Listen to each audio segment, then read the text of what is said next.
2 சுடிதார், 2 பிரா, 2 stay free வாங்கி தரோம்.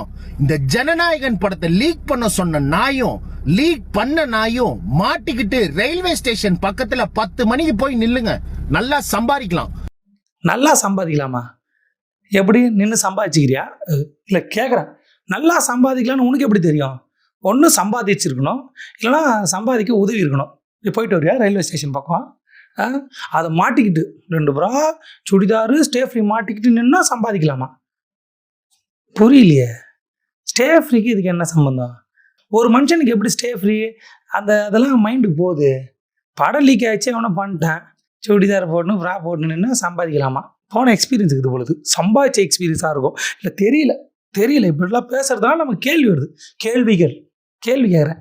ஏன்னா டிவிக்கு ஐடிவிங்க ஒரு சாதாரண ஆள் இல்லை, ஒரு கட்சியில் உறுப்பினராக இருக்கிற ஆள். இவனுக்கு தான் நாளைக்கு நாங்கள் ஆட்சி மாற்றம் ஏற்பட்டு எங்கள் அண்ணன் பூத்த போகிறாரு. இவனுக்கு இப்போ பூத்ததே தெரியுதே. அடா பாவிலா, இதாண்டா அவங்க அறிவு. இதனால தான் அவங்க எச்ச, தற்கூரி, முண்டம், வேறு வார்த்தைகள்லாம் பயன்படுத்துகிறாங்க. நான் பயன்படுத்த மாட்டேன். ஏன்னா யாருன்னே தெரியல. இவரை நான் பயன்படுத்தி என்ன பண்ண போகிறேன்?